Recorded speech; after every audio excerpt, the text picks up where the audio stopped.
याद है 2020? दुनिया रुक गई थी किसी ऐसे दुश्मन के लिए जो दिखता नहीं था, बल्कि एक ऐसे वायरस के लिए जिसे हम देख नहीं सकते थे। हमने सीखा कि जो खतरे दिखते नहीं वो सबसे खतरनाक हो सकते हैं और उन्हें नजरअंदाज करना खतरनाक होता है। अब यही सबक न्यूक्लियर रेडिएशन पर लागू करो, शांत, अदृश्य और कहीं ज्यादा तबाही मचाने वाला। जब कोई न्यूक्लियर बम फटता है तो असली डर सिर्फ धमाका नहीं होता, वो रेडिएशन होता है जो वहीं रहता है, हवा, पानी और कई जनरेशनों को जहरीला बना देता है। आज ईरान और इजराइल जैसे न्यूक्लियर कैपेबल देशों के बीच बढ़ते तनाव के साथ खतरा असली और जरूरी है। हमें इस खतरे का सामना जानकारी के साथ करना चाहिए, डर के साथ नहीं।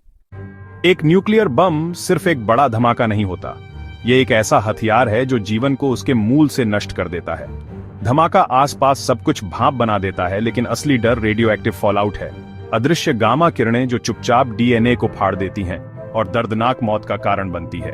हिरोशिमा और नागासाकी के बचे हुए लोग जीवन भर जख्मों और ट्रॉमा के साथ जिए, एक चेतावनी जो इतिहास में दर्ज है। आज न्यूक्लियर टेक्नोलॉजी ज्यादा एडवांस्ड है और ज्यादा देशों के पास इसकी पहुंच है। एक भी संघर्ष महाद्वीपों में रेडियो एक्टिव बादल फैला सकता है, ग्रह को जहरीला बना सकता है।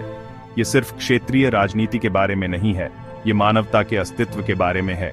हम सब इस हाई स्टेक्स गेम में शामिल हैं। ग्लोबल पॉलिटिक्स में कोई परमानेंट दोस्त या दुश्मन नहीं होते, सिर्फ परमानेंट इंटरेस्ट होते हैं। देश कंपनियों की तरह काम करते हैं, अलायंस बदलते हैं, डील्स बदलती हैं, लेकिन गोल हमेशा सेल्फ प्रिजर्वेशन होता है। हर ट्रीटी, अलायंस या ट्रेड डील को नेशनल इंटरेस्ट के खिलाफ तौला जाता है। यही वजह है कि देश एक दिन दोस्त हो सकते हैं और अगले दिन राइवल। इमोशंस फॉरेन पॉलिसी को नहीं चलाते, स्ट्रेटेजी चलाती है।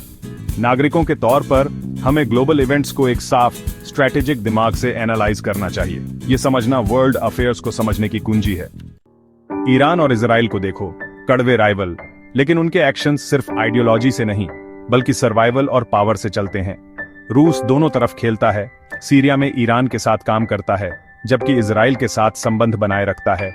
यह सब अपने खुद के प्रभाव को बढ़ाने के लिए। इंडिया वहीं तीनों के साथ संबंध बनाए रखता है, इजराइल डिफेंस के लिए, ईरान कनेक्टिविटी के लिए, रूस स्ट्रैटेजिक पार्टनरशिप के लिए। हमारी फॉरेन पॉलिसी स्ट्रैटेजिक ऑटोनॉमी के बारे में है।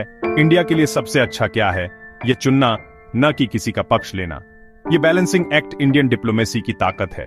हम अपनी ग्रोथ और सेफ्टी को सिक्योर करने के लिए सबके साथ जुड़ते हैं। गोल एक स्थिर दुनिया जहां इंडिया प्रॉस्पर कर सके। यह है राष्ट्र हित एक्शन में।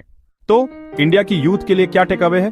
डरो मत, इन्फॉर्मेड रहो। नॉलेज तुम्हारा आर्मर है अदृश्य खतरों और बदलते अलायंस की दुनिया में।